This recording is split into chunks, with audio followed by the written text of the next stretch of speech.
Hello friends, welcome to our channel box office blockbusters. কথা বলবো রাজকুমার বনাম প্রিয়তমার কালেকশন নিয়ে। আপনারা জানেন রাজকুমার নিজেদের 37 দিন কমপ্লিট করেছে, প্লাস প্রিয়তমাও নিজেদের 37 দিনে কত টাকা আয় করেছে সেটি নিয়ে এই ভিডিওতে কথা বলবো। আপনারা জানেন সুপারস্টার সাকিব খান স্যার অভিনীত রাজকুমার ফিল্মটি একটি অল টাইম ব্লকবাস্টার ফিল্ম। বাংলার দর্শকরা যেই রকম ফিল্ম দেখতে চেয়েছিল রাজকুমার সেই রকম ফিল্ম, এবং বক্স অফিস থেকে মুভিটি রেকর্ড ব্রেকিং আয় করতে সক্ষম হয়েছে। কথা বলবো এই দুই টিমের কালেকশন নিয়ে। ভিডিও ভালো লাগে তো লাইক করবেন, এবং এখনও যদি বক্স অফিস ব্লগ বা চ্যানেলটি সাবস্ক্রাইব না করে থাকেন সবার আগে সকল related subject plus box office collection জানার জন্য আমাদের চ্যানেলটি সাবস্ক্রাইব করে নেবেন। প্রথমত হলো বাজেট নিয়ে। রাজকুমারের বাজেট ছিল 10 কোটি টাকা, প্রিয়তমা এমন বাজেট ছিল 2 কোটি টাকা। লিড রোল আপনারা জানেন রাজকুমারের lead রোলে superstar Shakib Khan sir, প্রিয়তমারও lead রোলে ছিলেন সুপারস্টার সাকিব খান স্যার। আপনারা জানেন সুপারস্টার বা মেগা স্টার যাই বলুক, আপনারা জানেন তুফানের টিজারে কিন্তু সুপারস্টার সাকিব খান স্যারকে প্রেজেন্ট করা হয়েছে মেগা স্টার হিসাবে, মানে তিনি কিন্তু এখন মেগা স্টার হয়েছেন।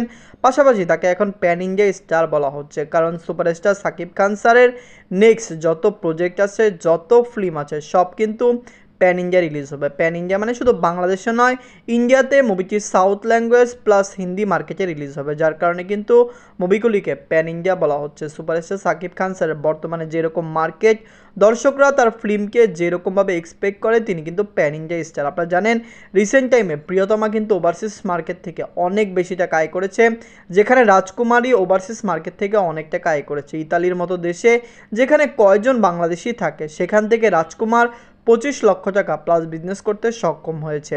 নিজেদের 37 দিনে রাজকুমার ওয়ার্ল্ড মার্কেট থেকে আয় করেছে 24 লক্ষ টাকা। প্রিয়তমা নিজেদের 37 দিনে ওয়ার্ল্ড মার্কেট থেকে আয় করেছিল 62 লক্ষ টাকা।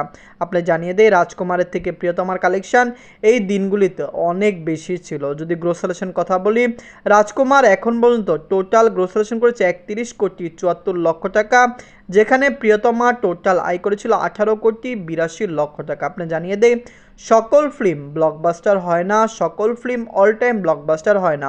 রাজকুমার এসেছে, নিজের বাজেট রিকভার করেছে, এবং বক্স অফিস থেকে মুভিটি একটি ভালো কালেকশন এনে দিয়েছে। আপনি জানিয়ে দেয় প্রিয়তমার বাজেট 2 কোটি টাকা ছিল, এবং মুভিটি লাইফ টাইমে 43 কোটি টাকা প্লাস বিজনেস করেছিল, যার কারণে মুভিকে অল টাইম ব্লকবাস্টার ট্যাগ দেওয়া হয়েছিল। কিন্তু রাজকুমারের বাজেট খুবই বেশি, মুভিটি অবশ্যই বাজেট রিকভার করে ফেলেছে, কিন্তু তারপরও মুভিকে প্রিয়তমার মতো অল টাইম ব্লকবাস্টার বলা যায় না। আপনারা যদি এখনও রাজকুমার না থাকেন, দেখবেন সুপারস্টার সাকিব খান স্যার অভিনীত রাজকুমার ফিল্মটি কেমন হয়েছে, লং টাইম রানে মুভিটি কত টাকা আয় করতে পারে। আমরা এক্সপেক্ট করছি মুভিটি মালয়েশিয়া, সিঙ্গাপুর এবং ইন্ডিয়াতে রিলিজ হওয়া বাকি রয়েছে। যদি 3টি টেরিটরিতে মুভিটি রিলিজ হয়, আশা করছি মুভিটি বক্স অফিসে 35 থেকে 40 কোটি প্লাস বিজনেস করে নেবে। ধন্যবাদ।